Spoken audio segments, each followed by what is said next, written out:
So welcome all of you to our 8th webinar. We have a topic on blockchain technology, and we have one of the eminent person from industry who is working in blockchain technology, and he is none other than Srinivas Mayangan. So first of all, I welcome you, sir, for this webinar. Then I also welcome all the participants who have taken up initiative for coming and joining this online. Now I'll pass on to Dina for introducing our speaker.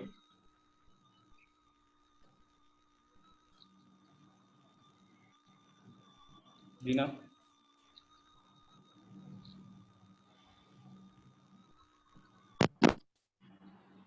Am I audible? Yeah. Yes. Carry on.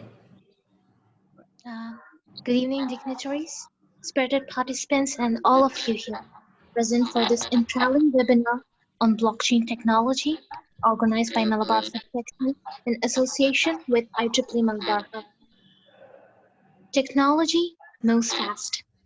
If you're still cemented in your tomb editing old codes, you're probably living in the past. Things have changed now. You need to take a step ahead and walk with the revolutionary technologies where blockchain is one among the leaders, one of the most sought after revolutionary techno platform that has shifted time and tides of paradigms. And today, we have with us a brilliant individual with numerous ethnic to his name to give us a brief idea about this trending technology. An alumnus of IIT Madras and IIM Bangalore, Mr. Srinivas Mahakali is presently a principal consultant at NISG's Blockchain Center of Excellence and National Institute for Smart Government, where he plays a key role in promotion and implementation of blockchain projects. He is a gifted writer who has authored the book Blockchain: The Untold Story, which is the first ever book to be translated from English into Chinese by Artificial Engineering Boards. It is my esteemed honor to invite Mr. Srinivas Mahakali to head today's session. Yeah. Shall I start? Yes, sir. Yeah. Thank you, Ms. Dina, Ms. Sadiq, for this opportunity. Yeah. So I'm extremely honored to be a speaker today on this topic of blockchain technology, which is fast gaining a lot of traction in India and the entire world. And of course, Kerala has been a pioneer in spreading this blockchain technology. And I think it's, I was there in Calicut an year back for almost a year, and was lucky to be a part of the ULCCS group trying to promote blockchain technology in the government sector and private sector in Kerala. So it's like homecoming for me speaking to all of you. Back I was there. So good. And today I will just try to take you through some of the concepts of blockchain. And I know that I'm talking to very, very technologically literate audience. Generally, I speak to a lot of people who are not so well versed with technology, but I think today the audience being from IEEE are well versed with all the concepts of technology, and for them it should be very easy to understand. So I think for them, what could be different today could be the business aspects of it and application aspect of it. But technology paradigms will be very simple to understand. And most of whatever I am discussing today are covered in some book or the other by recent books. One is Blockchain Consortium, or Blockchain in the Smart Cities, as well as Blockchain for non-IT professionals. So blockchain for non-IT professionals, I think, which is one of my latest books, it covers almost all the topics, whatever I'm covering today. So I'll try to give you a little bit of idea about blockchain technology, why, what, where, when, etc. Of course, how is a very vast topic. It will take days to learn how to build blockchain solutions, but we'll just briefly touch upon it. We'll try to ensure that everybody gets a full hang of blockchain, and by the end of the session, we'll see if there are any queries. We'll try to understand and try to answer some of them if possible, if the time permits. So I think the major trends, all of you know, as sweeping across the world, or there's a march towards open source software, and there's a crowdsourced cloud computing has facilitated easy entry into software development. because you don't have to invest in expensive hardware like what we used to do when we started our technological journey. And then there is a move towards decentralized applications from centralized to monolith applications in every paradigm. So whether it is even monolith to microservices, or whether it is centralized single admin applications to consortium-led applications. In future, we feel that the world is going to be run by consortium-led organizations. That is that motivation behind my latest book, that is blockchain consortiums, wherein we look took a comprehensive look at the way business models are evolving and we feel are headed towards. So that will give you a very good idea about how the future world is going to be run with different consortiums across different areas and domains. So blockchain, also, we faced with a number of myths, but slowly, I think, and steadily, we are coming out of the myths. 2-3 years back, if ask anybody what is blockchain, people would say blockchain is nothing but Bitcoin, and there was a lot of stigma around it. 3 years back, when I got in, also people used to say, why you are getting into this Bitcoin business? It is not illegal stuff and all those things. So India, because there is nobody who owns the Bitcoin, and there is no centralized authority, government, regulatory authority, etc. Even you have seen the latest episode of the Twitter hacking, which was centered around the quest towards acquiring more and more Bitcoins. So Bitcoin has always been under the cloud because of its ease of with which it can be exploited by the criminals, right? So, but it has got its underlying technology. Blockchain is what has taken the world by storm, and it has got found to be having phenomenal, applications in enterprises and governments, and that's what we are going to more well upon today. Blockchain is better than traditional databases. Blockchain actually, though it's got a lot of positives. Traditional databases are always useful because of the speed with which you can transact upon the data, because it does not involve a program. It does not encompass a program like smart contracts that blockchain does, and also it does not have to deal with people who are not known to each other or don't trust with each other. So traditional databases are governed in a centralized manner, and they are much faster and efficient. Blockchain is immutable or tamper-proof. It's not so. Blockchain records could be changed, but it's tamper-evident. You could find out how blockchain has, data state has changed from one state to another, and modify the states. But you cannot. They're not immutable or tamper-proof. There have been occasions when the records have been changed through hard forks, etc. And then you have blockchain is 100% secure. Not necessarily, because there are a lot of applications surrounding the entire blockchain paradigm, whether it is exchanges, wallets, etc.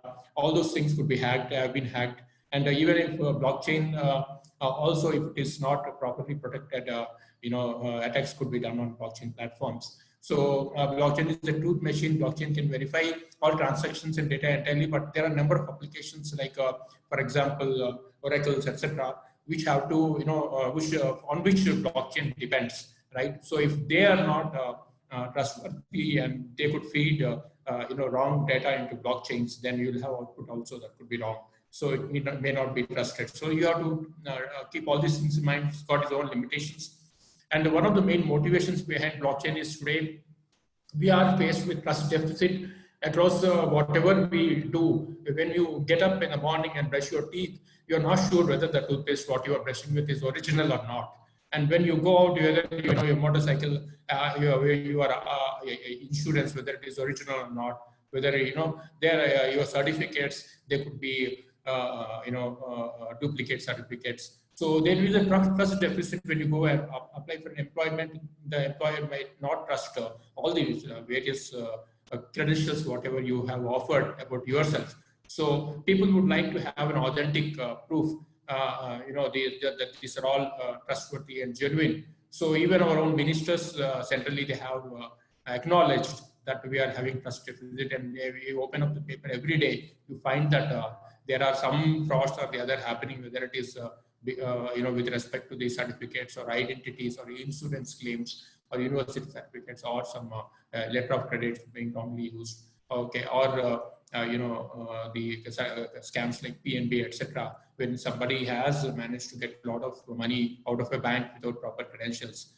So like this, you have problems, and all these things, problems we have been faced with, and they're only growing by the day. How do you solve these problems? So it has been found that one technology perhaps that could have solution for most of these things if well implemented is blockchain. That is the reason why you have blockchain taking the world by storm, because it could actually act like a third party, trusted third party, I think in a programmatic manner and not corrupted by human intervention. So that is where it could actually induce the genuinity that is very much required by all of us in our day-to-day interactions, and by governments and businesses, etc. Once trust is increased, then the cost of business also will come down, because you don't require expensive middlemen, right? On which today the entire business is running. So world over, governments are very actively promoting blockchain. We know Dubai is wanting to make everything transparent and trustworthy, as well as paperless by 2022. 21, 22, and they're well on their way. A lot of applications, government has actively promoted blockchain, AI, analytics, etc. in all their various areas of operation. They've encouraged the industry, they've encouraged startups, and you find a lot of the government applications, etc. are now running on blockchain. So similarly, Estonia is one of the pioneers in implementing blockchain.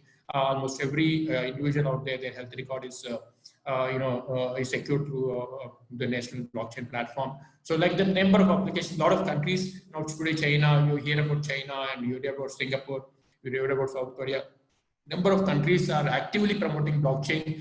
Here is a example of how blockchain is being used by Dubai for securing its land registry. And in India, you know that 60% of the court cases are because of land titling issues. So people are not able to authentically prove the ownership, or or find the ownership, genuine ownership of land, and that is why 60% of the court cases are pending, adding to huge burden on our judiciary system. So Dubai is already, like some of the other countries like Sweden, UK, etc. They have implemented a blockchain-based land registry system.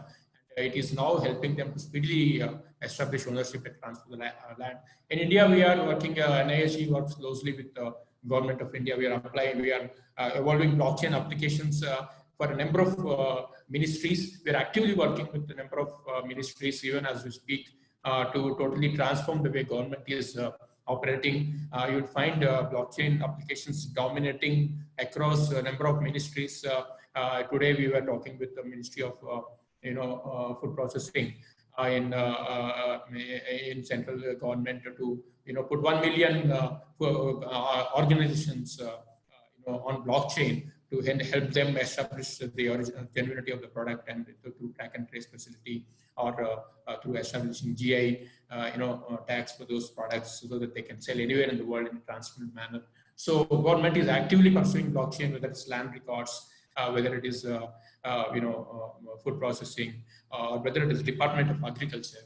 Number of applications we are actively working with the Government of India. So Indian government also has finally opened up this opportunity, and it is expected to be more than $3 trillion sort of business potential by 2030. So what is the what is this blockchain all about? So traditionally we are used to traditional databases which are centralized, and all the various facets of enterprise working and its interactions with other organizations.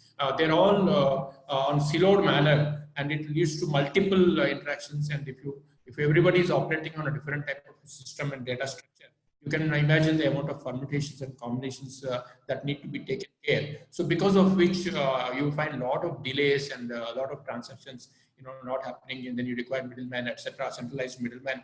So that's where blockchain comes in, where it will allow all these various organizations to share their data and through a single interface, so that which is also does not have a single point of failure, and offers the data in the form of a single source of truth, so that there is no one point of failure that could happen in a centralized system.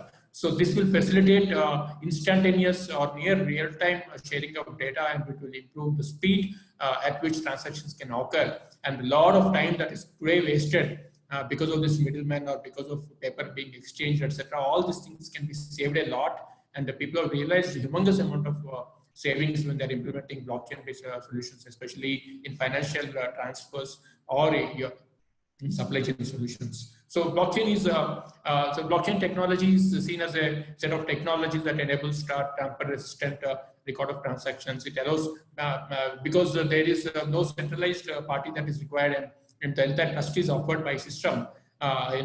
Through designated and approved programs, the peers across the world who may not trust each other, they could participate in transactions in a foolproof manner and in a safe and secure manner with confidence, right? So a lot of business value by programming a lot of real life actions and transactions through smart contracts in our coordinated software and executed with objective when objective conditions are met. We will see how these are all working. You can save a lot of time, effort, money, and also totally abolish any sort of prejudice that can go with human intervention, right? So blockchain actually has now traditionally we are used to TCP/IP protocol, so we cannot exchange any value with anybody just like that. So because we only are okay, internet is okay for sharing the information, but not connecting value transactions between individuals. For that, you have to depend on parties who are, centralized parties who have gained people's trust and gain volume and size over a period of time, whether it is Amazon or any banks or any of the email service providers like Google, social media, etc. You won't deal with anybody, any Tom, Dick, and Harry, right? To share with your data and all those things. So these people who are acting as middle, they act as the trust mediators, and they are actually taking away a lot of money from us in some form or the other, whether it's directly or indirectly, by trading our own information, etc. So if you open your mobile phone, you find at least 10 different applications. All of them are actively taking away information from you and are earning some money as being a middleman, right? So that is because we don't have, individually the internet does not offer trust between parties. So for that, blockchain has come as a new paradigm, which is facilitated through different concepts like encryption, permission, and access rights, smart contract capability, privacy, and overwork and friction. A number of these things it has now facilitated. It has got the trust. The trust is then offered by in a programmatic manner through applications, so that you don't have to depend on any middleman, and you can safely and securely interact with untrusted trusted partners, business partners anywhere, exchanging value. That is why blockchain is seen to be promoting the concept of internet of value versus internet of information, which we have been used to.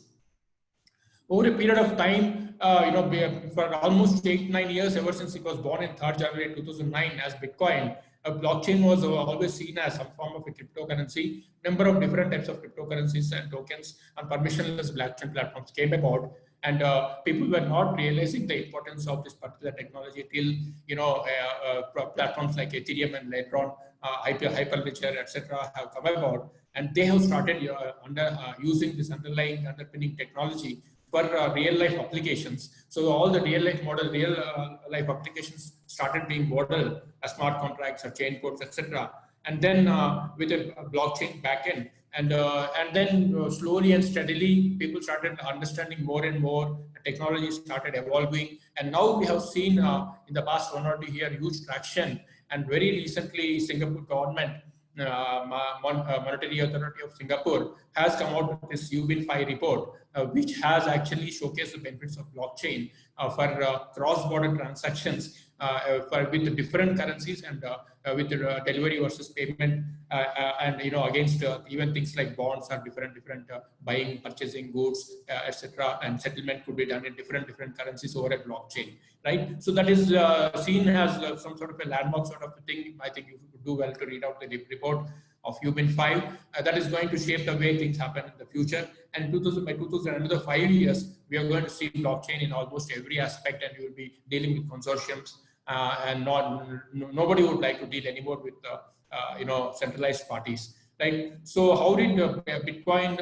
How does Bitcoin work? Bitcoin is the first application of blockchain. I think almost everybody knows about it. Okay, Bitcoin, you can just log in and create your own account, have a wallet, and then you can purchase use your money to purchase Bitcoins, and then you can through internet you can transfer to any other Bitcoin account, anybody having a Bitcoin account in the world, and they could further encash it through an exchange, and money could hit the bank. from there, right? But in India, of course, there are a lot of restrictions because the Indian government does not allow Bitcoin to be traded freely, bought freely, because there is no owner for Bitcoin. If somebody loses Bitcoin, you cannot go and catch anybody and get your Bitcoin back, because there is no owner for this particular blockchain platform. All the permissionless blockchain platforms are banned in India because there is no accountability, right? Because government wants to safeguard its citizens from such such problems. So you have seen how people are freaking out on Bitcoin recently with the Twitter hack and all those things. People who are malicious hackers and unethical participants are actually spoiling the name of this cryptocurrency. So how blockchain works, like how this transaction works under the hood. So these transactions are then sent to a node through a node.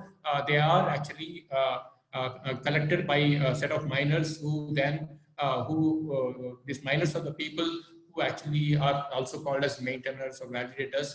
They through a process, they bundle these transactions, approve transactions, and they compete with a number of other miners to actually create a new block, and a block of transactions which is then approved, which is accepted by everybody from the winning miner, is then added to the blockchain of all the participants, right? So then once it becomes accepted by majority of the participants and it gets added to the blockchain of participants, the transactions are then confirmed, and the money transfer that has happened between two individuals is supposed to have taken place forever, right? So nobody can question it. Nobody can. So how does it get these properties of immutability and transparency and such a trust when there is no central party, right? So we will study a little bit about what are the different types of paradigms and data structures of blockchain that are giving it these particular property, right? One of the main all the blocks actually in a blockchain are linked to each other. So every block will actually contain the hash of the previous block. So like the entire chain is created, and hash, we will study what hash is, and then the hash is a one-way sort of a mathematical property of any particular data. It is like a fingerprint of any data. Like every human being could be 10 kgs, 20 kgs, 100 kgs, whatever it is, whether a male, female, everybody has got a fingerprint, and that fingerprint is seen as one of the most trustworthy indicators of the person. So irrespective of the size of the human being, we have one particular identifier. Similarly, irrespective of the size of the data, that there is one unique identifier which nobody else can have that identifier. So the hash of the block is actually created. If anybody wants to tamper any data,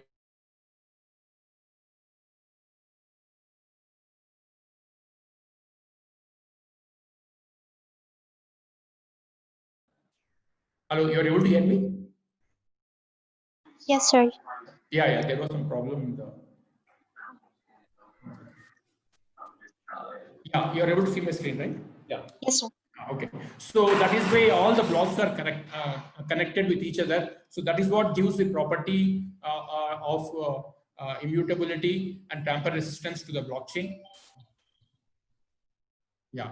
So just taking a closer look at the blockchain, every blockchain is having a set of transactions as well as a header. So the header contains four components. One is the previous hash, and then there's a timestamp. So every block is characterized by a timestamp. So the timestamp at which the block is being created, and there is a root of transactions. It's called a Merkle root, and there is a unique number which is nonce, which is actually which is very, very unique to it. If you change the nonce, again the entire block's hash could change. So this is actually a property which will give it the property of preventing double spending, right? So these are the different components of the blockchain which gives the property, and we'll see how all of them are combining together to give blockchain this unique property of transparency, immutability, etc. So we have studied hash is like a fingerprint. Irrespective of the size of the data, you can come out with the standard size of the hash depending on what type of hash you are using. The secure hashing algorithm, 256 or 128 or etc. So depending on that, you will come out with the size of the hash which is standard. And then you have a Merkle tree, which actually takes all the transactions, hashes it, combines all the hashes, and then comes out with one fingerprint of the entire data. If you change any small data anywhere, the hash of that transaction could change, and that will have a cascading effect on all the hashes that are actually formed later, and then the hash of the entire Merkle root will change. So changing a small information in any of the transactions actually could change the hash of the Merkle tree. That's how Merkle tree will become the a fingerprint of the all the transactions that are bundled inside the block, right? So this is how you can see here how blockchain gains in immutability. If transaction A is changed, then hash A is changed, then hash AB is changed, hash ABCD is changed, and hash ABCD will change the hash of the particular block 11, which will change the block 12's hash, and subsequently all the blocks hashes will change. So that is how this simple property of hash,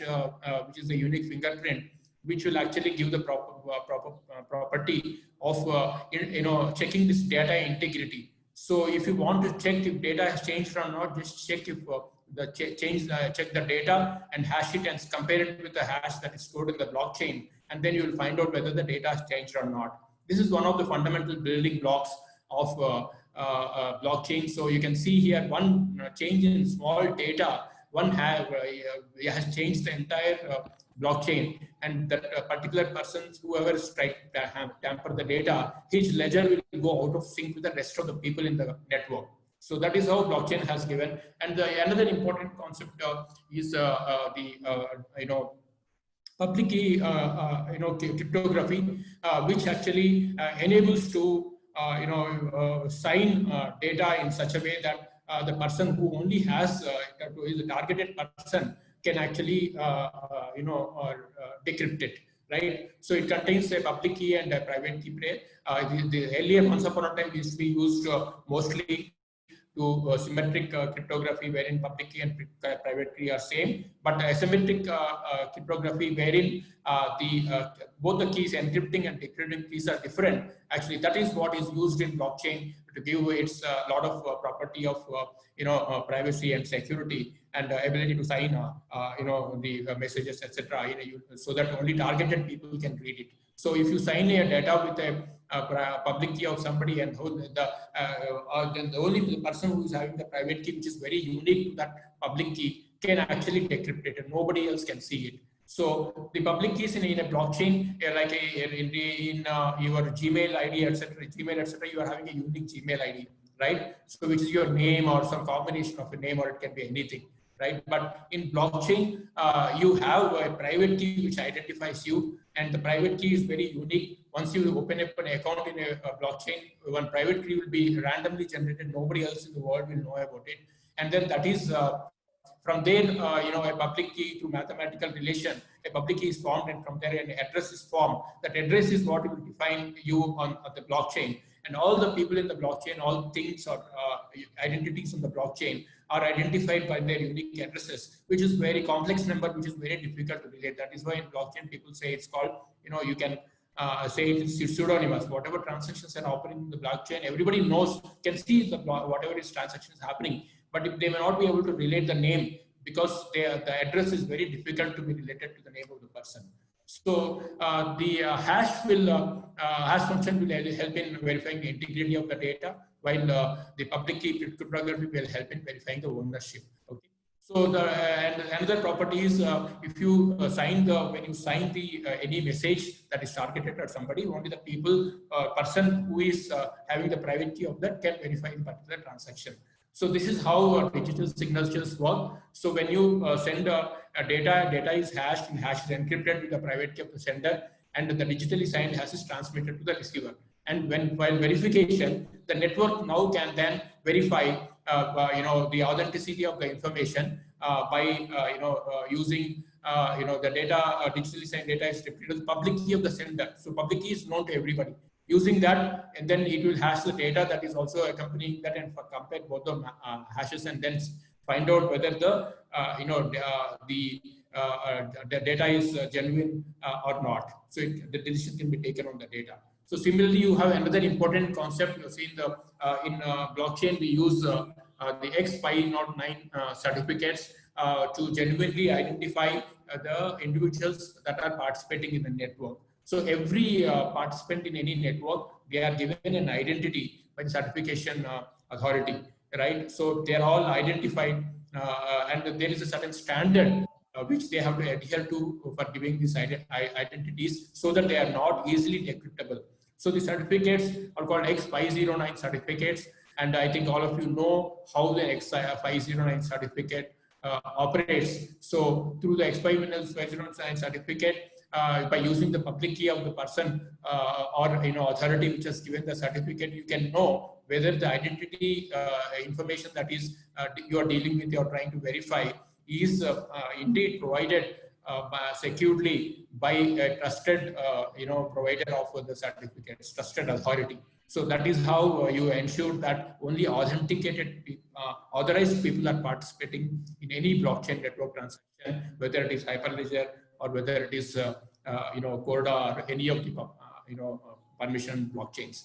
So another important concept of blockchain is smart contracts. So the blockchain is different from a normal database because in blockchain, you are able to hear me? Hello? Yes, sir.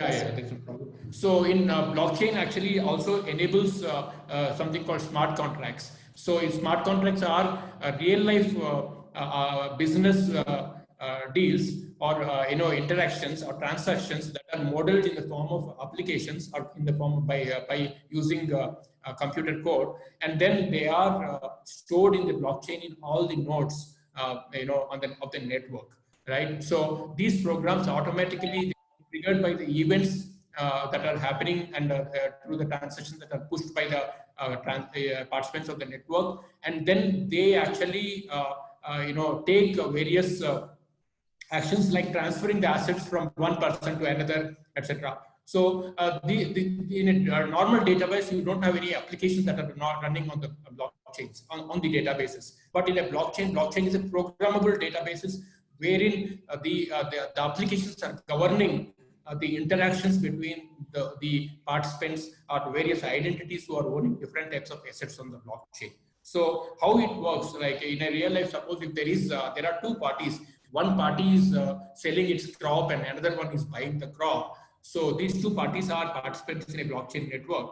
So if they both of them, their interactions are encoded in a smart contract and blockchain, it is recorded in the blockchain. And when the deal is struck and the money is then sent to the smart contract against this particular consignment, and the smart contract verifies whether the sender is having the requisite amount of money and the deal is valid or not. And once it is found that yes, everything is valid, and then because there's no manual intervention, it automatically triggers a communication even to the seller that everything is fine, then you can release the consignment, and he will then provide the credentials that will help the buyer to unlock the credentials and then unlock the the ownership, and then ownership is transferred to the buyer, and the money is automatically transferred to the seller. So this is the way all transactions are encoded on a blockchain. This is a simple example of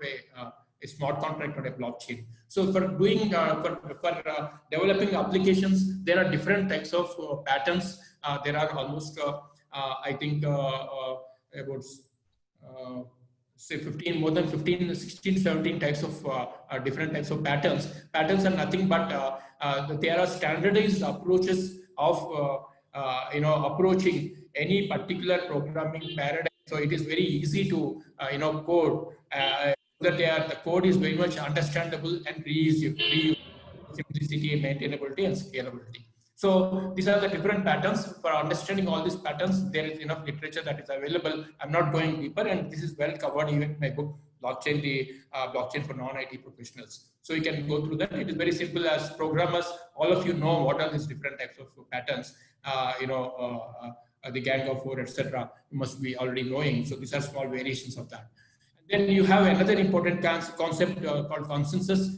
In blockchain, the transactions are pushed into the network, and the maintainers in the network, the validators, etc., verify this particular transaction. Their job is to ensure that wrong transactions are not pushed through. And if somebody is having some X amount of money, is not trying to spend more than his money, right? So for that, the blockchain undertakes a mechanism called consensus mechanism. There are different types of consensus mechanisms depending on the type of parties who are participating in the blockchain network. And then they take a decision to ensure that the transaction is approved, genuinity is checked, the real transactions are approved, and then they are stamped, and then they are blocked, put in blocks, and they are then distributed to all the participants, and the transactions are confirmed. So there are different types of consensus mechanisms. The most important aspects of consensus are it should be secure. It has to be extremely secure. It should have real-time liveness, and it should be fault tolerant, so that even if some parties, about 20 to 30% of the parties are not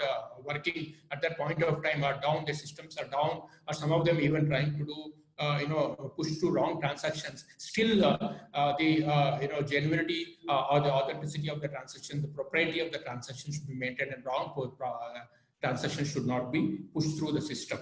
So consensus have to be extremely so it's not easy for any application or algorithm to become a consensus to be approved and to stand the test of the community. The consensus algorithms are put through a lot of tests and checks, and before they are allowed, and they can then be used in blockchain applications. So there are different ways in which they are evaluated: algorithmic throughput, whether how fast they can do the transactions, and profitability of mining. When people are when the maintainers are spending a lot of money in in running these consensus algorithms and being a part of this maintenance network, so they should be rewarded for that. So even permissionless blockchains where there is not an owner, so there should be some money that is provided to cover the cost. While in enterprise blockchains, the savings that you can get because of the improved processes, etc., and economies of scale, that go to compensate for the cost that the administrators take to run and maintain the network.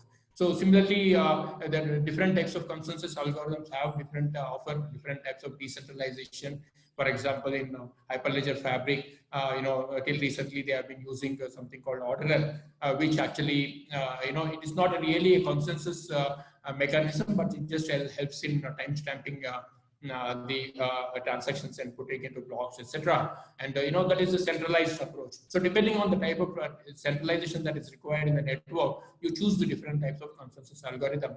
So by taking into account all these various parameters, including security and vulnerability. For example, in permissions blockchain, anybody can mine the transactions. So even wrong people, hackers also can mine. In such a case, you should keep such people at bay, and even if they spend an infinite amount of money, they should not be able to alter the transactions and approve wrong transactions. So the consensus algorithm has to be extremely rigid, and they should be able to, extremely tough to crack, right, for such people. So all these things should be taken into account while selecting the consensus algorithm. So traditionally, we are used on one extreme, you have centralized approach wherein there is no consensus algorithm. The centralized party, the owner of the entire database, they take a call, and they don't have to worry about any consensus. On the other hand, you have even in large databases wherein now you are using big data, etc., like Hadoop and all that. So you have still decentralized multi-master databases, multiple node operate with full read and write capability, but controlled centrally. You have this similarly like a master node, and then a lot of slave nodes, etc.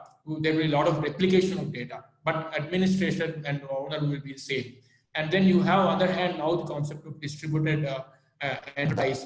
Okay, when there are different types of consensus and enhanced security are offered to the data, and on the other extreme, you have distributed public networks, as just now we discovered, we discussed that the lot of parties who are participating in the network, they may not know each other, and even the people who are taking decision on the network about the genuinity or propriety of the transactions, they also can be anyone, any Tom, Dick, and Harry. So they could be even wrong, malicious partners, so participants. So to keep them at bay, then you need to have different types of consensus algorithm. So these are the different types of networks we come across to manage the databases. So the objective of the consensus mechanism to be, it should come out with a unique result always, so that when you at different times, you should not come out with the different results about the propriety of the particular transactions. And you should prevent double spending, one of the main objectives, so that wrong people are not pushing through, or people are not having money, manage to spend money in the network, which will actually totally collapse the network.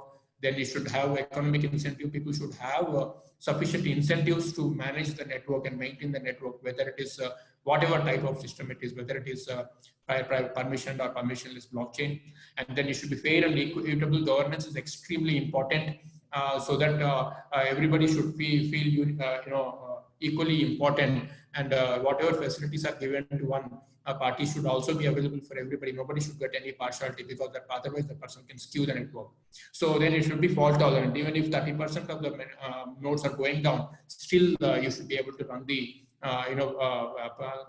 blockchain without any problem. And all the transactions should continue, and availability, etc., should be maintained. So depending on the type of network, you have different consensus like proof of work, proof of stake, delegated proof of stake, Byzantine, fault tolerant, or directed acrylic graphic, which is actually used by blockchain platforms like the IOTA, etc., wherein you have extremely high speeds of consensus implementation, where energy consumption is very low. And then so you have various parameters like energy consumption, transaction per second, transaction fees, the structure, whether it's decentralized or centralized, etc. And depending on that, you have different types of blockchain platforms, and they all use choose their blockchain platform depending on their goals, objectives, and type of participants. And so putting it all together, blockchain actually it contains identities which are undertaking transactions with each other, and the transactions are communicated through a node into the network, and the network actually, the set of maintainers are running consensus algorithms which are actually set programs which are cast in iron, which nobody can change, and they're running on the network. And then they based on the set parameters, they approve the transaction without any manual intervention. And once the network comes to a consensus that these transactions are approved and then blocked, and the blocks are then added to the they are validated, that they are added to the ledgers of all the participants, and then the blockchain now goes from state one to next state. And then the whatever transactions have been put in the blocks and accepted by the network, they are recorded immutably in a tamper evident manner. So because of the hashing and other properties what we have seen, which help in maintaining the data integrity. So in a distributed consensus powered digital ledger called blockchain, all the transactions are related. Traditionally, we are seeing, for example, when you're doing transactions in Amazon, you have having a buyer and seller, and Amazon is acting like a trusted third party. But here in blockchain network, we don't have to depend on Amazon. It could be a simple node, a simple decentralized application. It could be owned by anyone. That particular node, it could push that particular transaction into the network, and the network actually takes a call on the validity of the transaction. Then once it is approved, then it is distributed to the entire network. So it is not possible for anybody to change the transaction, because you won't have, not only have to manipulate these validators, but also have to change the records that are then which are recorded, transactions that are recorded in the entire network of people who are maintaining the databases. So since it is not possible, that is how the transaction becomes trusted and immutable and tamper evident. That's how the blockchain now acts like a trusted third party. So it replaces the traditional third parties whom we know, like Amazon and or any of the centralized actors whom we are used to today. So one day we could be dealing with only parties who are unknown parties. We could be buying and selling all our stuff because they are backed by a blockchain. So the blockchain has evolved from a Bitcoin into smart contract based blockchains like Ethereum, which actually enable decentralized applications, any type of blockchain, real life applications to be modeled on the blockchain. And then through decentralized application without any need of any centralized party overseeing it. And later on, since this is not going well with the overall way of business conduct of business by large organizations and governments, then it has led to the discovery of the enterprise blockchains, which is applications beyond cryptocurrency. And now we are using blockchain for a number of variety of applications, whether it is for government or for enterprises across the world. So that is called blockchain 3.0. And what is the difference between blockchain and DLT and traditional databases, distributed databases? So we have a distributed ledgers do not include replicated databases, right? So, and blockchain is a special type of a distributed ledger. In this traditional distributed ledgers, DLT, which we normally refer to as DLT technology, you don't require blockchains, chains of blocks. For example, you take R3 Coda, which is considered to be a distributed ledger technology. In that, there is no requirement of a chain of blocks of transactions. So any individual transactions, once they are approved by the notary and they are satisfying all the conditions, then they are committed to the ledgers of the respective party and they are recorded. Okay, so and the network, the notary ensures that there is no double spending, and that is how transactions go on. So, but in blockchains, we have, apart from this property, we also need these transactions to be grouped in the form of blocks and then time-stamped and then chained together so that immutable record of transactions is obtained. And there are two different types of blockchains. One is permissionless and permission blockchains. Permissionless blockchains, anybody can be a part of the maintainer community and anybody can be a participant. While in permission blockchains, the participation is by invitation, right? So these are the main differences between these different concepts. So blockchain databases are also known as, the transactions are also known as, can be referred to as solved transactions.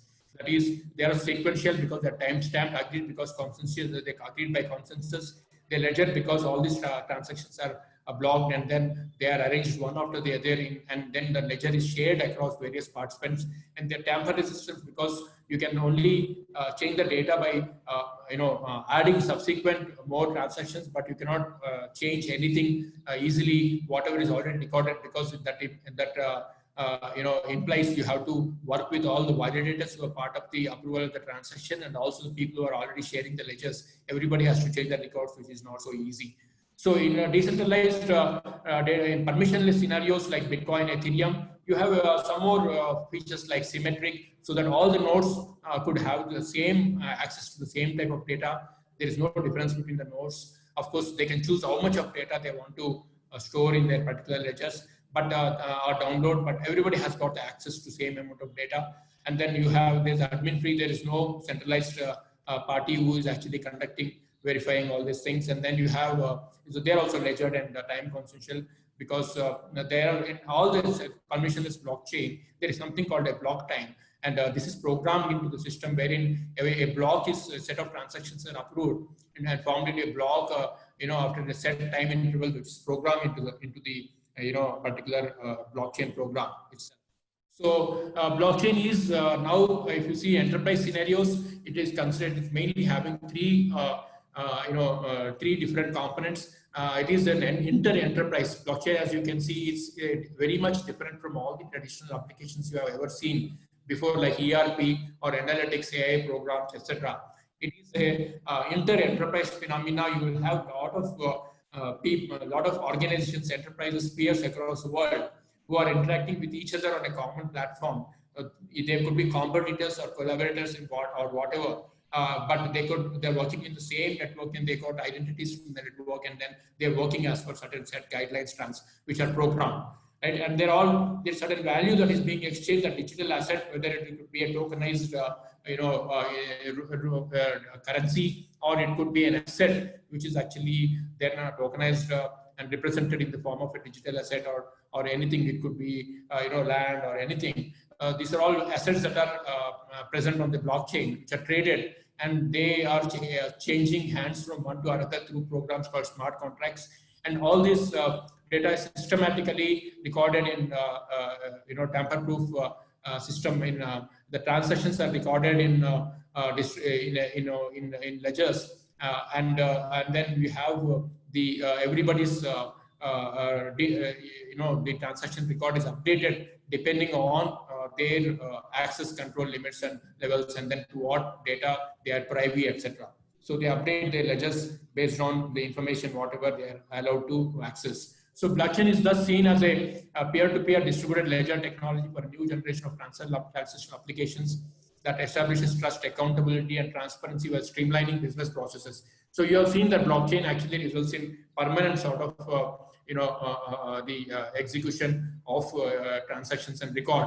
So you have to be extremely careful in what processes you are actually you are automating, because once you automate, that is a permanent record is going to be created. If you automate wrong and fluffy processes, and you for the lifetime you will be changing you'll be charging the system more and more. So you have to streamline the entire system processes in which all these various enterprises are interacting with each other, and then all of them they are then programmed in the form of new generation transactional applications called smart contracts, which will which will dramatically enhance the trust in the system, because that blockchain acts like a trusted third party, and everybody is accountable because their identities are known, and if anybody does any mistake and mischief, their identity could be immediately blacklisted, and it could be questioned, it could be exposed, because you cannot get away by doing a mischief on blockchain because your records are immutable.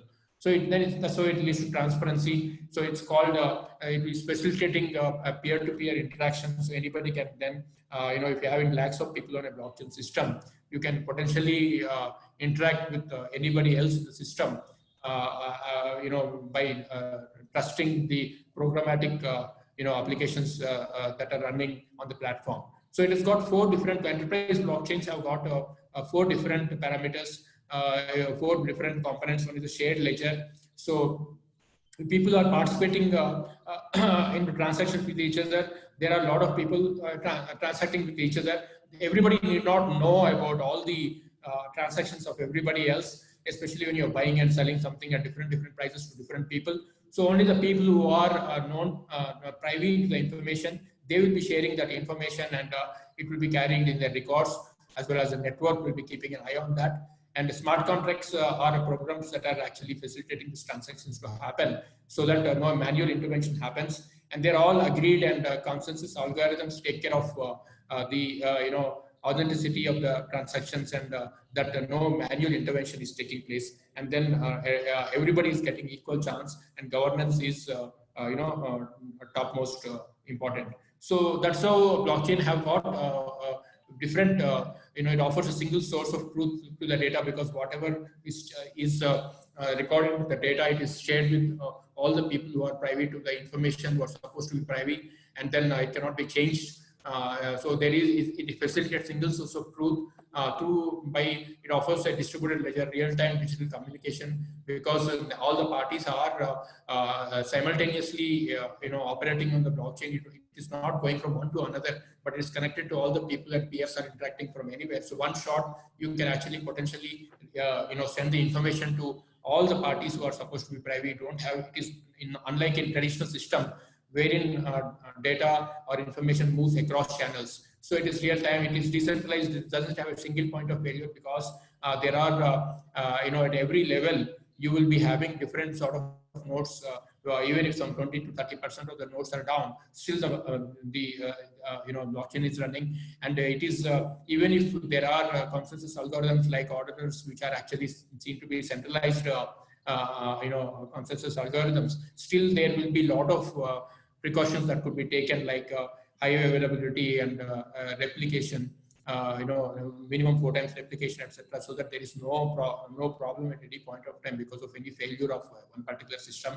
And then there are data is time-stamped and chronologically ordered, and then everything is irreversibly auditable. One of the most important aspects of blockchain is it is, apart from reducing the cost and immutability, it provides auditability, because the data can never be changed at any point of time. Once recorded at any point of time, by verifying the hash of the information that is presented to you and comparing with the data that is available on the blockchain, you will be able to audit whether the data has been tampered or not. So auditability is one of the biggest benefits of the blockchain, and a lot of organizations across the world, they are using blockchain for auditing purpose also, right? So and it will facilitate disintermediation and enable peer-to-peer transaction, and trust is on the system, and you don't have to trust any individual, right?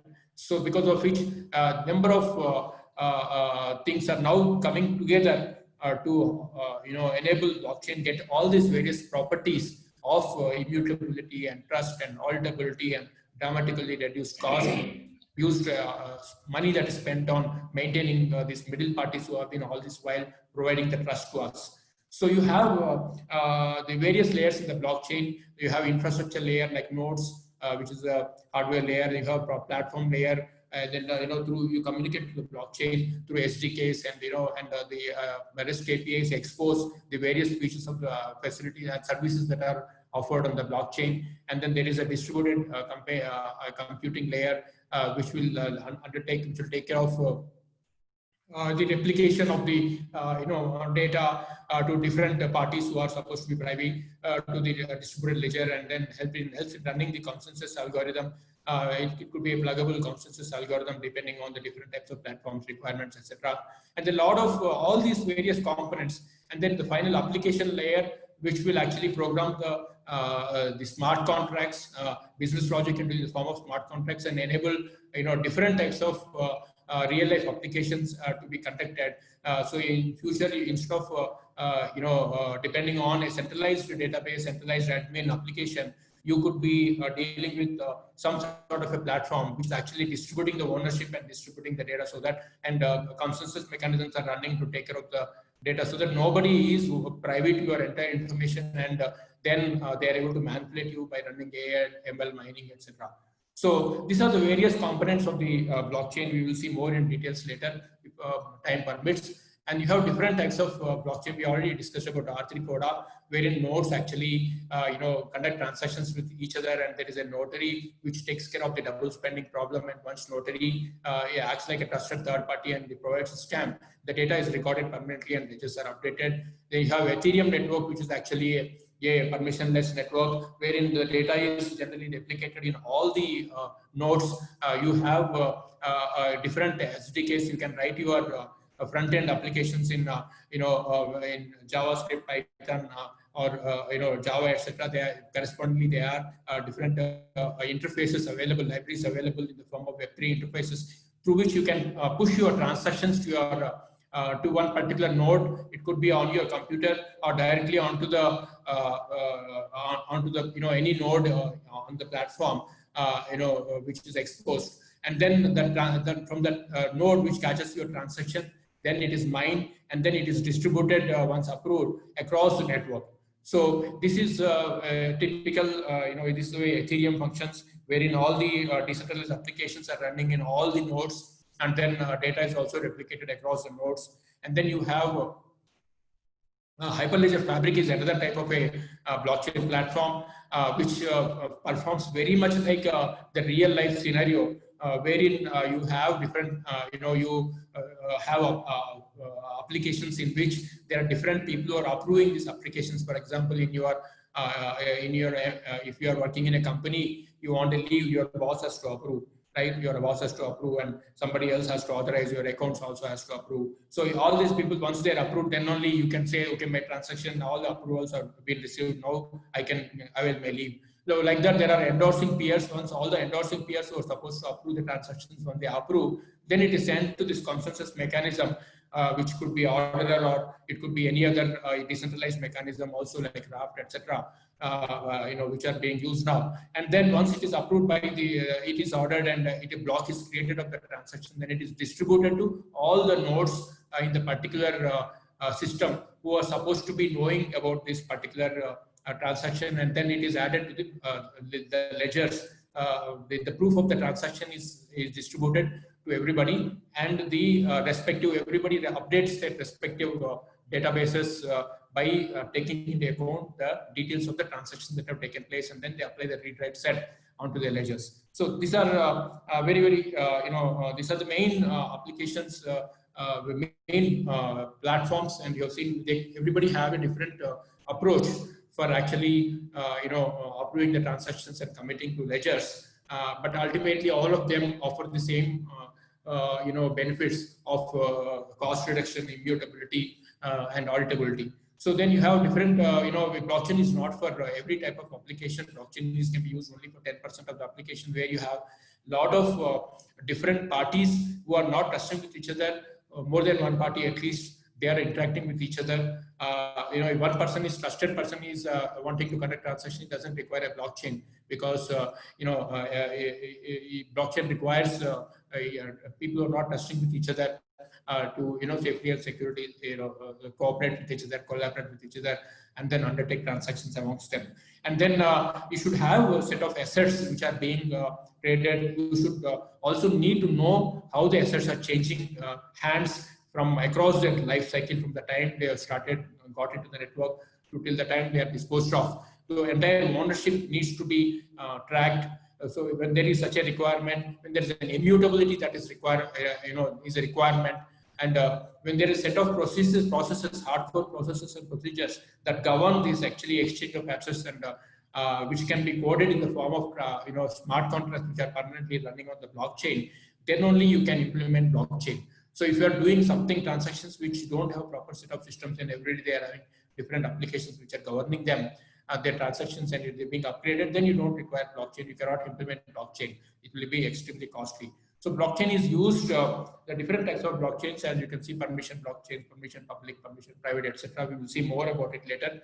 For what type of blockchains, there are two different parameters of the blockchain platforms that need to be selected. One is a set of people who are governing this blockchain, whether you want them to be known or unknown. Anybody, and everybody can become a part of decision-making maintainer community, or anybody and everybody can see the transactions, have the visibility of the transactions or not. So this read, write, various combinations could be there. Depending on that, you have permission plus public, permission private, public, permission private. So depending on the 4 different types of blockchain applications you can have. So everything has got its own advantages. Public blockchains, permissionless blockchains are trustless, secure, open and transparent. But the problem is, since you have to keep malicious hackers at bay, they are very slow. Their consensus algorithms are extremely difficult to run, and they have scalability issues.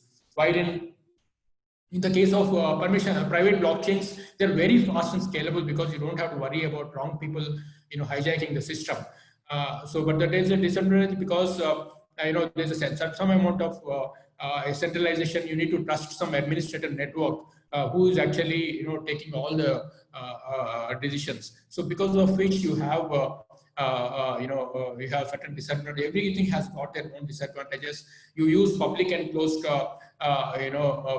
blockchains for voting records, whistleblower, etc. You have public and open blockchain applications for currencies, betting, and you have private and open applications.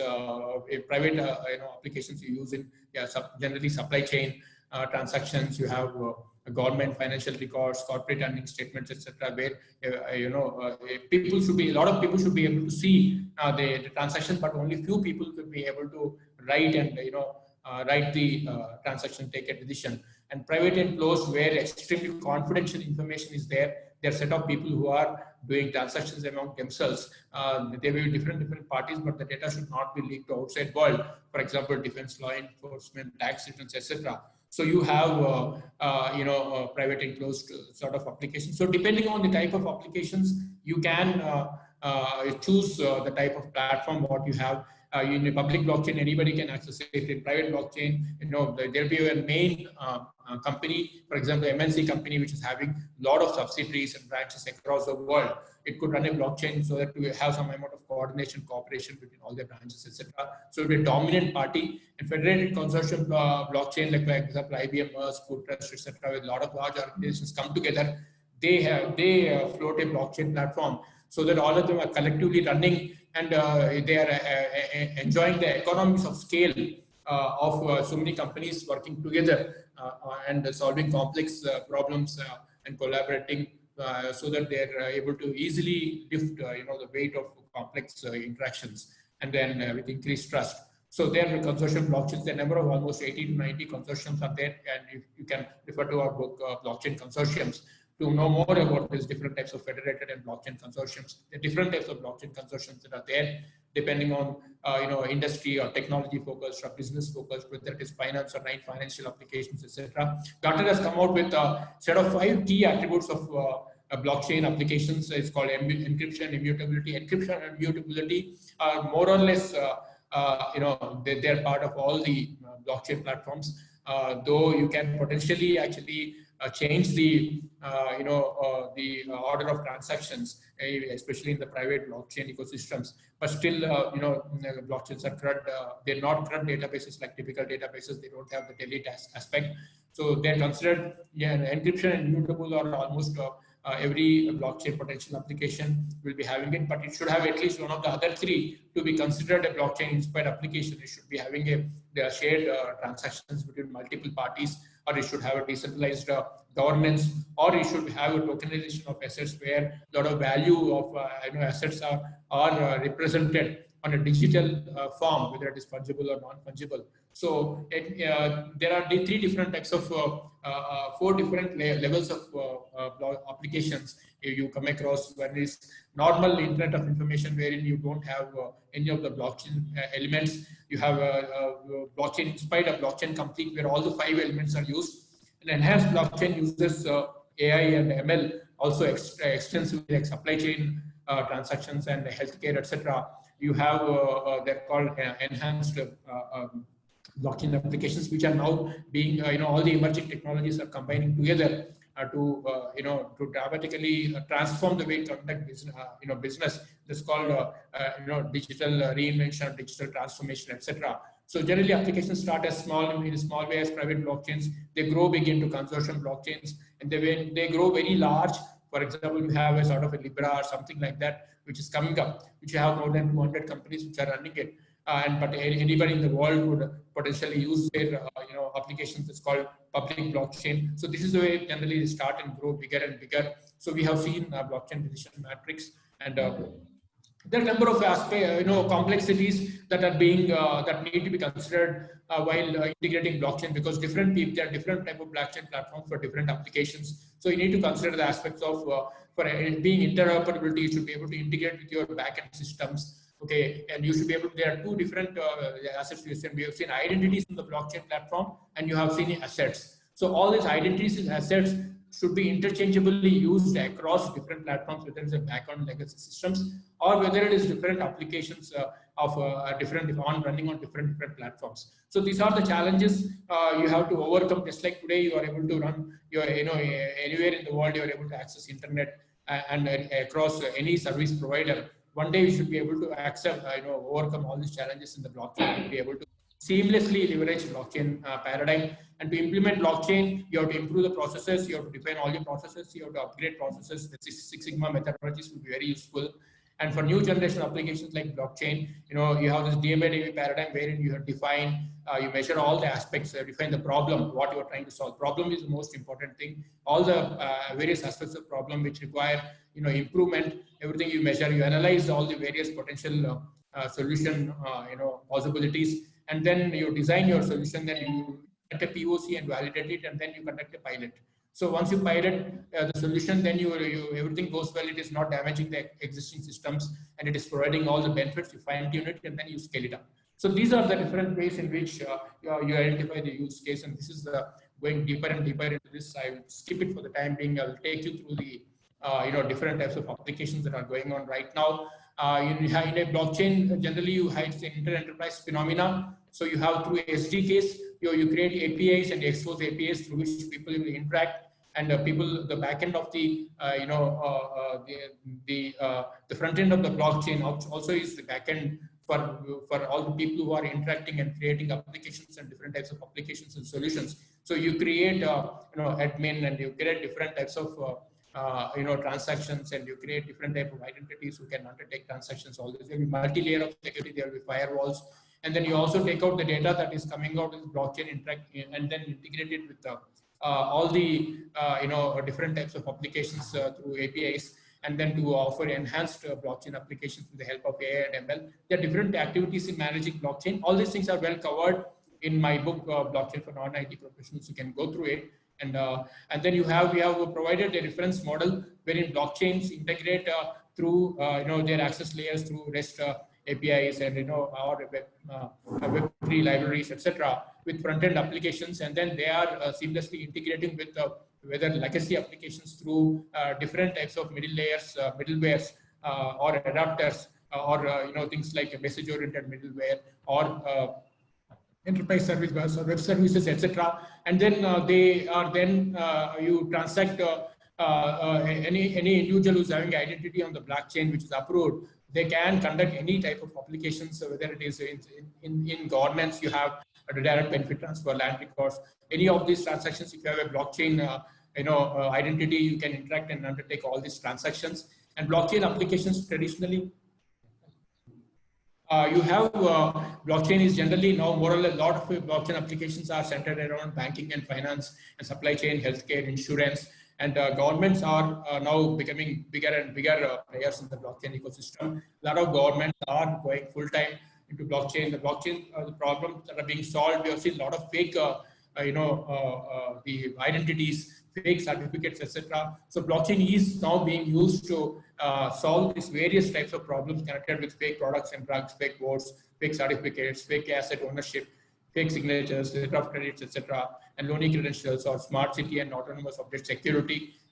So all these, some of the applications which are being used in India are academic certificates for instant verification from anywhere. Yeah, I understand blockchain is being even used in a couple of universities, experimented in a couple of universities in Kerala also to provide blockchain-based certificates. Kerala Blockchain Academy also provides certificates for the blockchain so that they can be instantly verified from anywhere in the world. Then you have direct benefit transfer, so cut off all the middleman, and a lot of people, you can directly reach the benefit to after due authorization. So people actually sign digitally so that no mischief is done in terms of approving wrong transfers.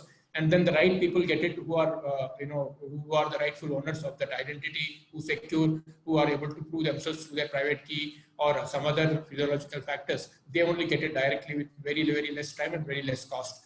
Clearing and settlement. We will see some of these different blockchain applications, how they are being run in the coming slides. And we have been working extensively with Government of India to evolve a national blockchain strategy so that the data and transactions in smart contracts that are running on the blockchain can serve as a proof in the court of law, so that tomorrow people will say that these transactions we don't recognize, etc. Once that is done and guidelines are laid out and regulation is done, so that only authorized parties are able to undertake float permission applications, like how you have in insurance industry. Only authorized insurances, depending on once they are approved, they can only offer insurance, and that is you can be trusted. You can be very much assured that the insurance there will be no problem. Something wrong happens. Similarly, in blockchain, because it's permanent record that is being created, you need to have that trust on the company or party that is behind this blockchain platform. So it is government is trying to come out with a legal and regulatory framework wherein they will authorize parties after due verification and checking, so that they can offer they can run this evolve these solutions which can stand the test of legal hurdles, etc. So that's what we have been working on. Blockchain is being extensively used by the document authentication, verification, like land records, health records, certificates, any type of certificates, driving licenses. So once the credentials are issued, the credentials are stored in a wallet of the user, and they are also recorded permanently on the blockchain. And anybody can ping the blockchain and directly find out whether the record is valid or not from anywhere in the world. So you don't have to depend on, we have been always used to this transcript business, wherein if you go abroad or anywhere work abroad, then you submit your proofs, and they will actually, through a complex system, try to reach out to the university or any government authority which is issued the certificate, and trying to find out whether it's genuine or not. It will take 1 to 2 months time, but the blockchain will get this entire work in a matter of minutes. So that is the future that is happening. The blockchain is extensively being used by for food traceability. We are extensively working with the Department of Agriculture and various states, as well as also food processing industry, etc. To ensure that the food that is being produced, it is running through the entire supply chain. People can trace back the origin. You would have seen in in a lot of other countries already this is being used. People can just scan the QR code that is on the product packaging and have full details about from which form it has come and what the entire route it has taken and how many days it has taken, etc. So in India, various experiments are going on, and government is extremely conscious about implementing this. They have formed that working. Government of India is working on working with 1 million food processing industry organizations who are producing across all the districts in the country, and whatever they are manufacturing from anywhere in the world, you will be able to check the authenticity of the particular good, and you can find out especially if it's organic product or any premium product, you'll be able to justify why they are premium. So especially when you are in working when you're buying something in a duty-free shop, you don't know whether you're buying authentic spice or not, or authentic liquor or not, or authentic imported good or not. But if there is a QR code, if you just scan it, you are able to find the authenticity of that, and how good it be. So blockchain is facilitating that, and a lot of action is taking place on this. And the Maharashtra government has implemented blockchain to help farmers in getting instant loan against their goods, which are deposited in government's warehouses, and against the warehouse receipts immediately loan is given, and farmers can later decide when to sell the good. Depending on the price becomes good, then they can sell it, and so that they don't have to do any distress sale till the time they can enjoy the money, and then at a very low interest from the government. Right, so that is we already approved more than 1,000 warehouses are there which are offering services to lakhs of farmers in Maharashtra, and this is going to be scaled up later. And you have Seed to Store tracking platform which we are working with Madhya Pradesh state government from the time the foundation seed is given, because the lot of times spurious seeds are used by farmers for wrong benefit, and they don't they really suffer because of lack of productivity of them. So you should be able to find the exact seed that you are actually using. So you should be able to trace your seed to the foundation seed, which is behind the production of the seed that you are sowing. So from that time till the time the produce is actually delivered in the store, so we are able to trace it. We have evolved a system for tracing that produce across the life cycle, and Madhya Pradesh government is actively working on it. We understand from the government of India is driving all the state governments to implement complete traceability and a variety of emerging technology applications across the value chain of agriculture, so that the farmers are very much benefited, and under the doubling farmer income program, DFA program. So they want to double the farmer income by leveraging emerging technologies. So blockchain is used extensively for health records. So your health records across your life cycle can be securely stored on a blockchain, and access can be provided to the doctors for temporarily, and again it could be access could be revoked by changing the passwords, etc. So that your privacy of health records also is maintained, and even if you lose your health records at any point of time, there is no problem. Similarly, land records extensively. Land records is one area more than 60% of the court cases are there.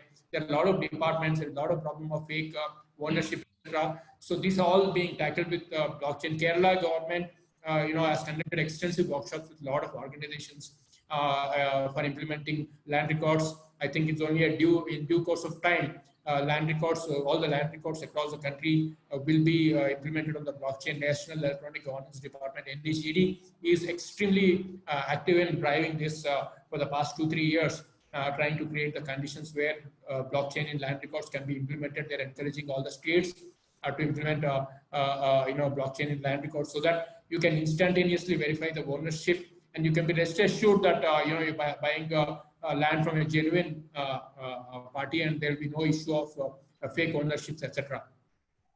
So APCRDA actually is used earlier. AP Capital Region Development Authority is used blockchain, and because a lot of land was pulled from farmers and then it was redistributed.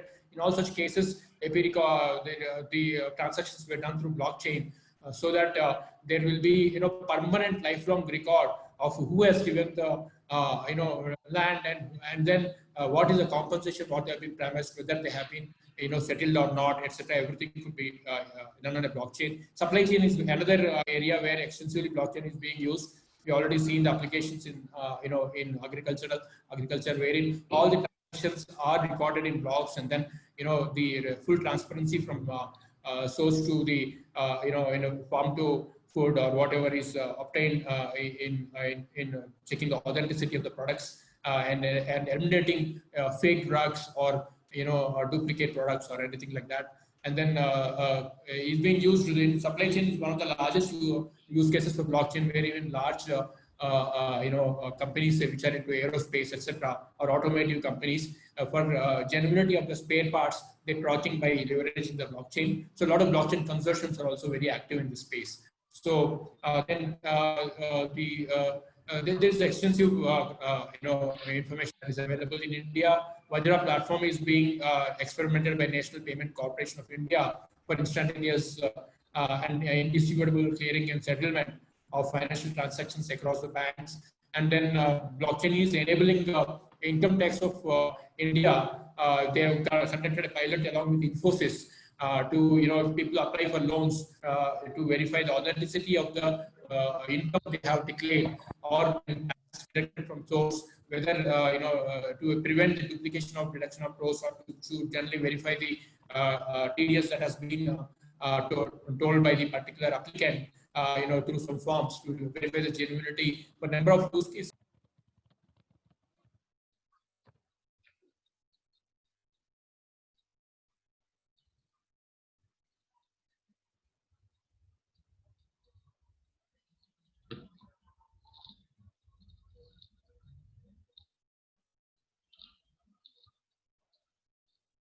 Hello, you are able to hear me now?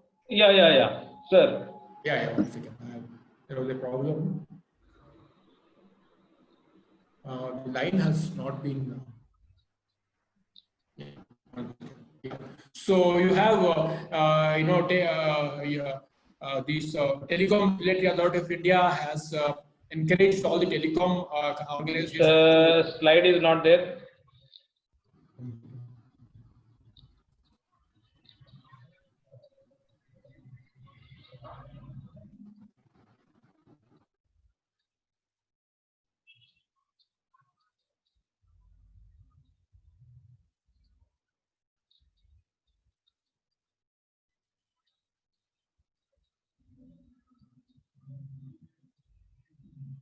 Hello, sir.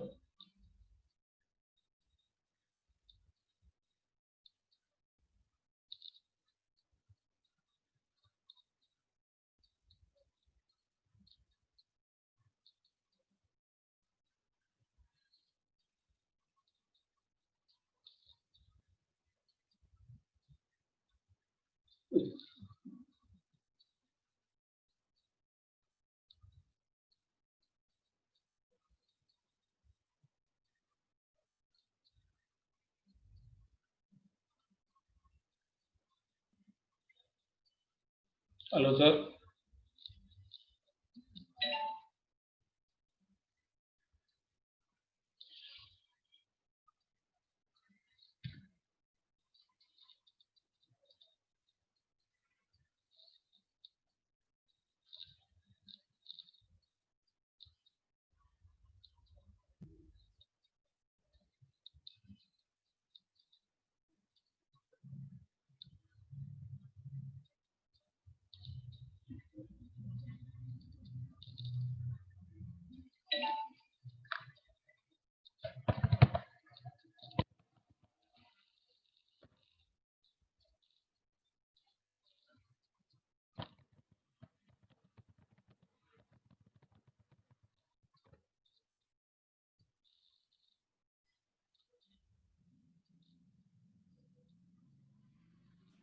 Hello? Hello, sir. Yeah, you are able to see my screen? Not there. Screen is not there. Yeah, actually, this line I'm trying to connect through my phone. Just 1 second, because this line has been very unstable. I think now I will be able to.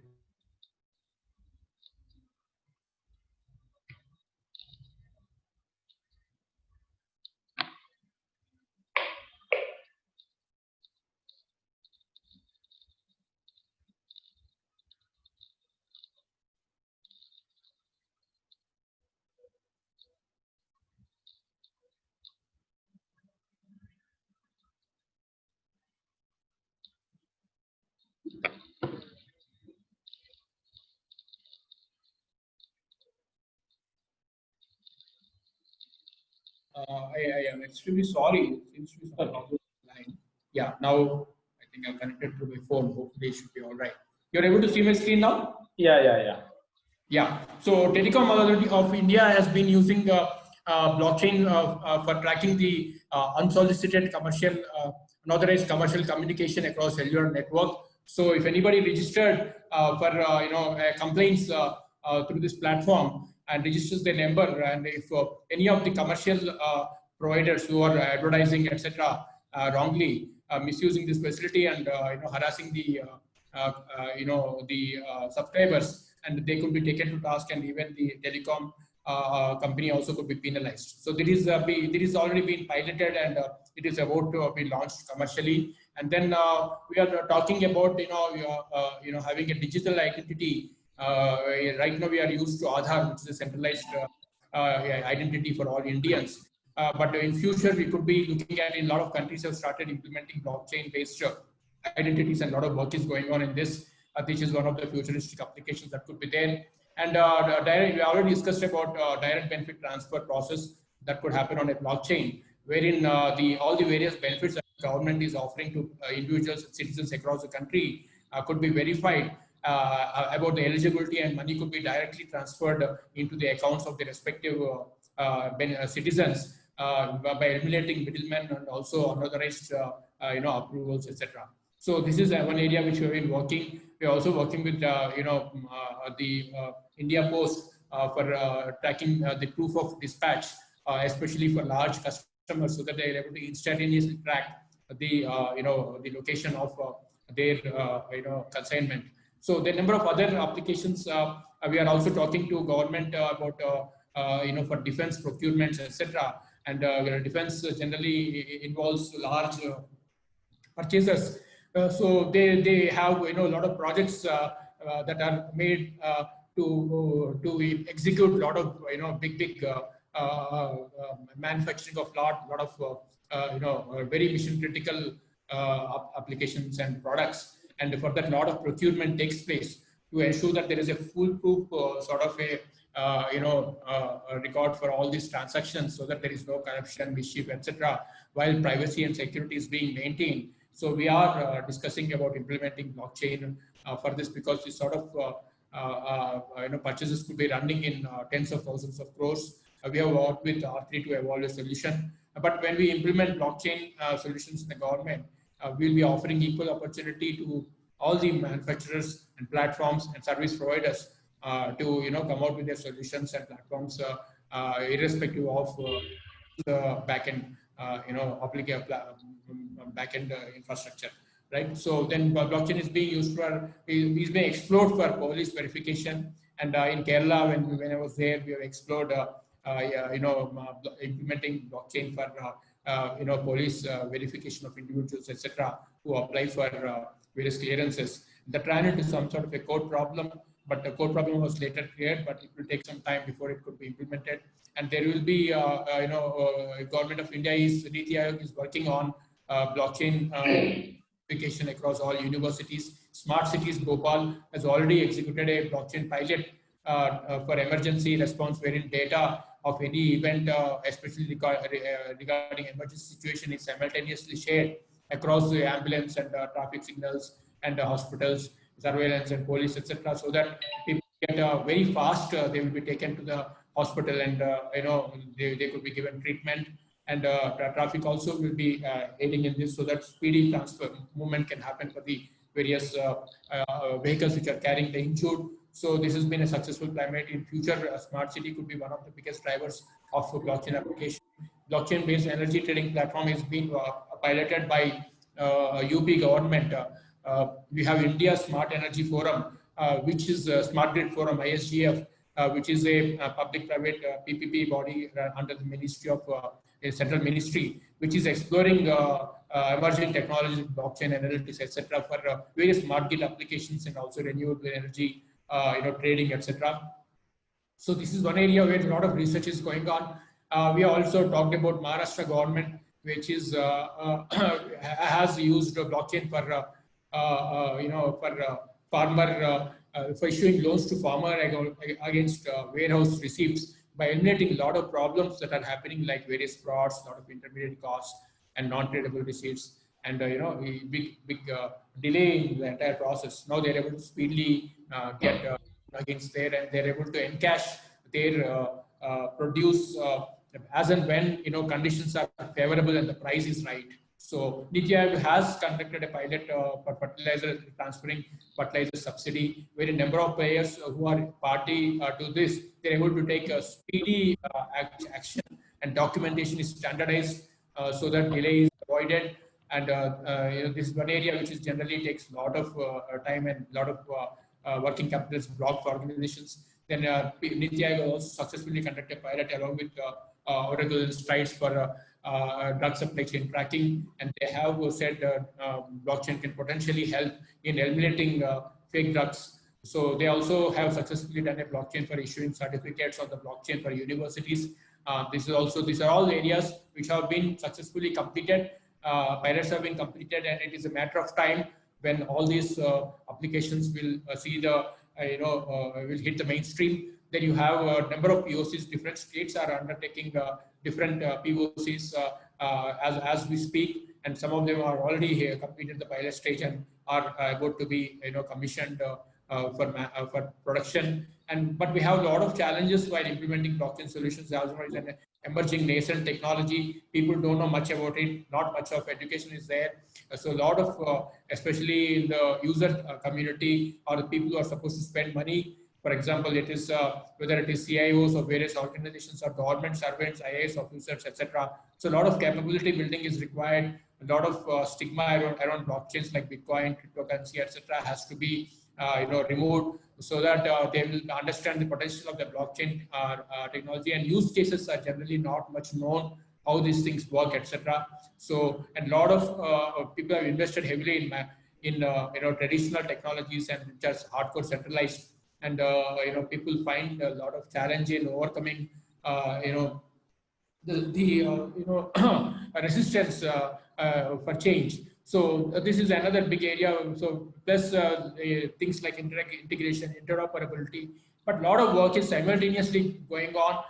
Number of leading organizations are working together to overcome these challenges, and it is now, thanks to COVID, though it is a negative thing for the world, it has actually dramatically improved the activity around digital transformation, improving any technologies or around digitalization, and to provide security for all the data and all the identities that are involved, whether it is in smart cities or things or individuals. In future, we may have to resort to blockchain to de-risk. So there are potential problems, but blockchain is only one element of digital transformation. It's not a standalone technology. So it is you have to see in totality along with IoT and data analytics. It dramatically improves the performance of analytics also by improving the quality of data. So and all of them work together to to provide the combined benefits to citizens, to help them lead a happier and convenient life in the future. And if you want to become a blockchainer, then if you know well full stack, JavaScript, Java or Python, if you know these languages, then you can easily pick up the other languages like Go and Solidity, etc., which are generally used in programming blockchain applications. And then you will be able to have a very, very good career. But it is important to understand that blockchain is a big team sport, and it is not just hardcore technology like traditional technologies we use like SAP or ERP or AI, ML analytics, etc. It will involve collaboration between number of entities. So you need to sell this concept to a lot of organizations at the same time to come on, one line, one chain, and then work together. So it will involve, it will take some time before these concepts are well proven, because it is still early in the stage of adoption. It will take another 4 to 5 years before all the pilots start being implemented. People start realizing the benefits. But the governments also have to come a big way and invest a lot of money. So, and people have to be used to this. Right now, everybody is more tuned to use dealing with centralized parties so that they can hold somebody accountable. So, but we need to be more and more used to this decentralization and concept and distributed ledger concept. And one important way in which you can learn very fast, which we implemented in my previous company, ULTS, is that you should be able to expose all the people who want to learn blockchain early in the stage with all the potential benefits and potential applications, whether it is a healthcare application for managing medical records, or whether it is for financial applications, like you have trade finance applications, or whether it is for certifications, okay, or whether it is any supply chain tracking, etc. If you are able to expose yourself to these applications and understand thoroughly, or whether it's for land records, what are all the problems they are well solving, and how well they are able to save a lot of cost and time and money, and improve the trust in the system, then you will be very much that your why will be satisfied. You'll understand why you need to learn blockchain, and why blockchain is going to be popular, and how your work as a blockchain programmer will be very much appreciated. It will make an impact in the world. That's when you will be able to understand much better and learn faster and faster. So you should be able to focus yourself around this real life applications first, understand fully, and then don't learn technology for technology's sake, but you learn technology to impact the way we live in the future. That's when you will be able to appreciate it better, and also able to enjoy this domain. And my experience is, whoever has got exposed to this blockchain, whoever I've seen, the moment they come into blockchain, they only get deeper and deeper, and nobody wants to go back. So I'm sure any of you are interested, start exploring. One good way to get into it is you can look at my book, Blockchain for Non-IT Professionals. It's a very easy read. It is not too much technological, but it will give you a lot of real life practical aspects you can learn from it. And then if you are kicked about it, then you can, you use your traditional technology knowledge itself to get more and more into this domain. Yeah, thank you. Thank you so much, sir, for your very illuminating session. You have given us great insight to this vast domain known as blockchain. If it's to your convenience, shall we have a small short Q&A session? Yeah, sure. I'll see whatever I can answer. Participants, you may post your questions in the comment section, or you may raise your hands and ask the questions directly. Dina, I think one person have raised their hand, I think. Jinesh, shall I allow? Yes, sir. Yeah, please. Yeah, Jinesh.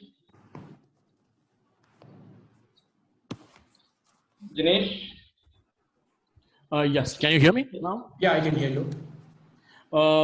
Sir, this is Jinesh. I'm actually joining from Canada. I represent a company, in fact, an AI blockchain company here in Canada. And we have actually participated in the Dubai Land Registry project. Currently working on weather science, AI and blockchain applications, and supply chain transparency. Oh, very good. Okay. So it was a brilliant session. I should be, it's a mind-blowing session. And I was really wondering how you would be able to actually, complete this particular, you have actually touched base on all the points. And so first of all, let me actually, congratulate you for that. It was an excellent session. And would like to actually thank you for taking time off from your busy schedules to share your knowledge with us, sir. So my question is, so we have a real problem when actually tackling about the digital wallets, so especially from a cryptocurrency standpoint, or probably, so you mentioned about the energy, energy currency, which is actually now being looked into. So how do we actually, work on this digital wallet issue, which has been haunting for all the cryptocurrencies and digital currencies for long? Yeah, so the as far as digital wallets is concerned, if you are talking from an India perspective, there is a lot of problem in terms of digital anything connected with cryptocurrency and all that. But there are a lot of countries which are, I think, very much welcoming the cryptocurrencies, and they are coming out with ways and means through which you can use cryptocurrencies, even Ethereum, etc., and Bitcoin, and you can build your solutions around that. Because what we are finding is, especially energy is one area wherein there is a lot of excitement. More than 100 companies across the world are working on various types of POCs, pilots, because the two main areas that right now are being explored very much. I think are one is P2P energy trading, especially in the renewable energy scenario, and number two is you have electrical vehicle charging, etc. So these are the two areas which have been very much a lot of organizations are exploring.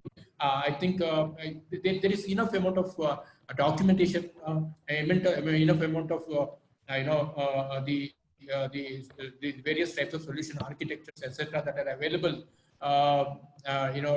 to this. But I can understand your problem because we in India also, it is virtually, you can say that activity is almost negligible, because even UP has conducted this pilot along with Power Ledger and all that. But adaptation, it is almost, we see it is almost impossible in the current stages. It is only on the paper, and we don't see it in the foreseeable stages. So we understand that there are certain countries which are now also implementing central bank backed digital currencies on a blockchain ledger. So that lot of action is going on, and Singapore has conducted successfully project UBIN level 5, and which is going to supposed to pave the way for central bank digital currencies and a lot of transactions, blockchain applications in the future. So in such areas, especially Singapore is a virgin market, wherein you can explore this renewable energy trading backed by digital currencies as a remunerating mechanism between participants. So you need to see the low-hanging fruits in, and then you need to model your solutions, and then you have to target them. But it's a very, very difficult domain, whatever you have chosen. But potential could be immense if you really crack it. And I can see, especially smart cities being the way to go in the future. You should look at the top 100 smart cities in the world, especially top 20, 30 smart cities in the world, which are going to put a lot of focus on sustainable energy and renewable energy mechanisms, and then encouragement to autonomous vehicles or electric vehicles, etc.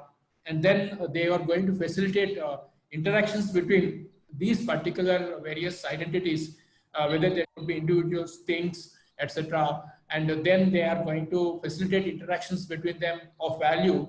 That's where your cryptocurrency-led solutions and applications will be very much welcome.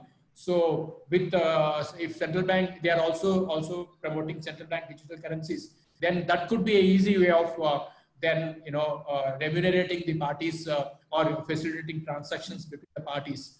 So, but it's a complex question what you have asked, and the solution is going to evolve as we go along. But you need to keep evaluating the low-hanging fruits and keep tackling it. So that's the way. That's what I'm saying. It's a difficult question to answer for me. So thank you so much, sir. But then you have actually given a lot of, a plethora of, or a spectrum of activities for us to explore as well. So if I may ask one more question on the vulnerability area, which currently the cryptocurrency is facing on the double spending part. So could you throw some light on that, which will help us to actually explore more?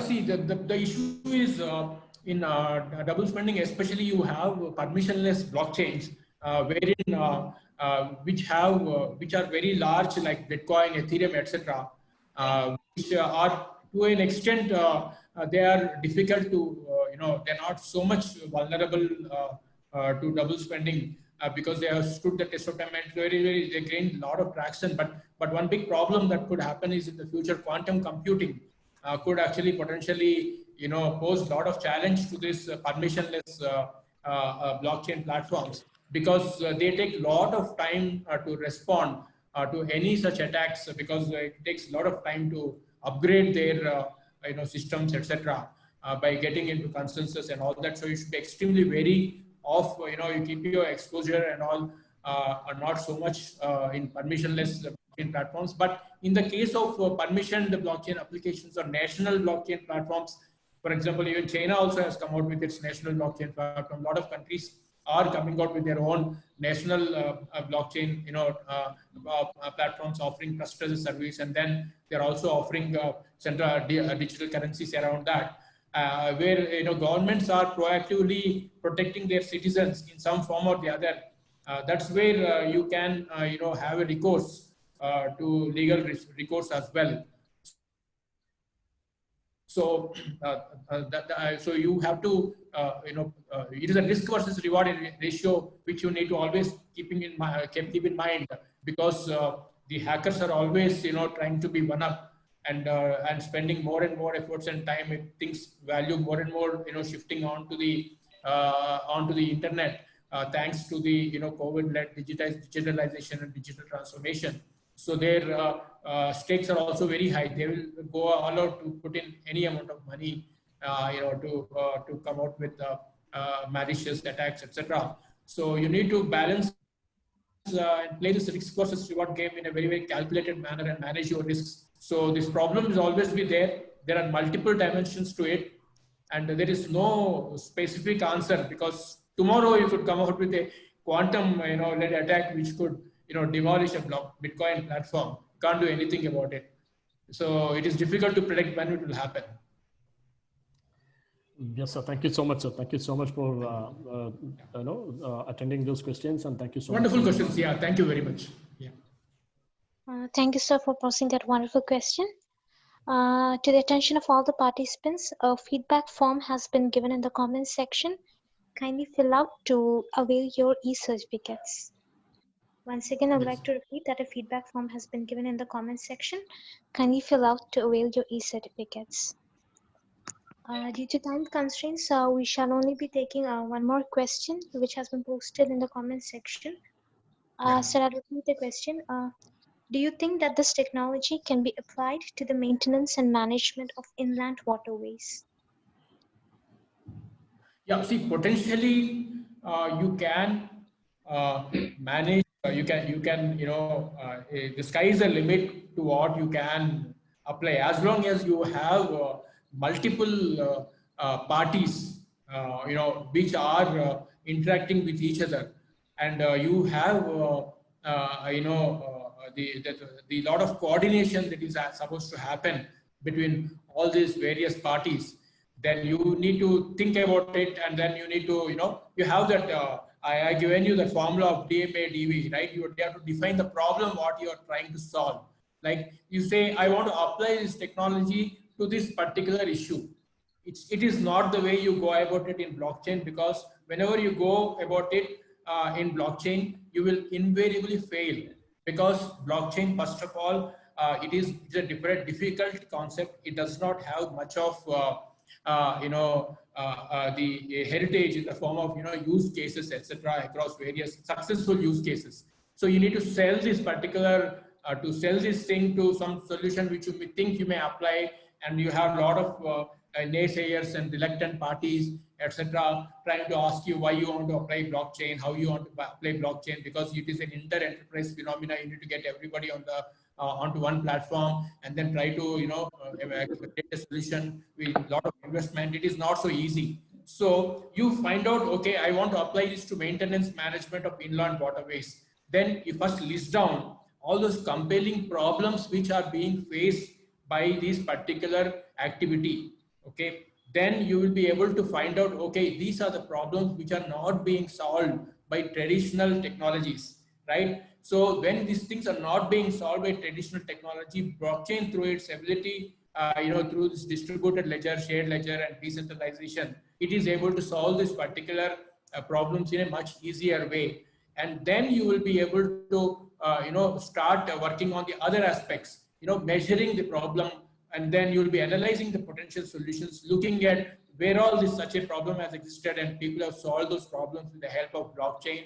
And then you will be able to zero in on your right application, then the right platform, and then you will be able to design your solution around it. By I've given you a lot of parameters which you need to evaluate when you design your application or consensus mechanism, or whether it is a private or a public or a permissionless or whatever combination it is. And then you design your application, design your solution. Okay. So I will never go and say blockchain can be applied to this or applied to that. That is called solution looking for a problem, right? That is a problem. 90% of the businesses in the world fail because they always want to apply their knowledge to some problem which is existing or not, to some new domain.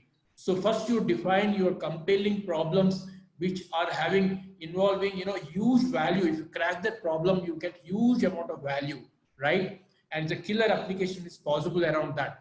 Then you start looking at how, the blockchain is a new generation platform which facilitates collaboration, cooperation, communication, coordination between competing organizations. It then can facilitate a better solution which is cost effective, and then in number of benefits or whatever you are looking for in blockchain can be applied to dramatically improve, and then you can get return on investment for your investment. Then you will be able to impress even investors as well. So what I'm saying is, don't say whether it can be applied to this, that, or that. Like RFID, is a simple tag, which stores some data and it can be measured at various times. It is being used for millions of applications. Like that, blockchain has got certain properties and it has got certain unique features and unique benefits given in certain situations. And wherever this, you look at, and if you find that these unique features can be applied, and then, sky is the limit, you can model a beautiful solution around it. But one thing, what I would advise you is, there are enough problems in this world, whether it is supply chain or finance or health records or certification, where blockchain is already seen to be having huge amount of value. Okay, so you try to solve all those problems first, and then look for solution of problems where the sort of risk and stakes are not so high. So if you think in your mind that this particular problem is very, very high stake and high value sort of application, which is a lot of money is being wasted, or potentially a lot of money could be earned, then you should go and look at how blockchain can be applied by looking at various properties of this particular platform. So that is why I look at it. I'm giving you a general answer, not a specific answer. All right. Thank you so much, sir, for that answer. And that marks the conclusion of our Q&A session. Thank you. Sir, it has been an absolute honor and privilege to have you here. Thank you so much, sir, for your question. Thank you. It was a pleasure for me. All the best for everyone. Look forward to interacting again. Thank you. Okay, thank you, sir. Thank you. Today, a multifaceted topic, that is blockchain, has been taken brilliantly by Srinivas, sir. Sir, your words will surely help pave path for all our future endeavors. On behalf of IEEE Malabar subsection and IEEE Malabar Hub, I once again extend my sincere gratitude to Mr. Srinivas Mahankali for taking a big chunk out of his very busy schedule to enlighten us with his words of wisdom. And thank you all for your patience as well and passion. Thank you. Okay. Thank you. Thank you. Bye.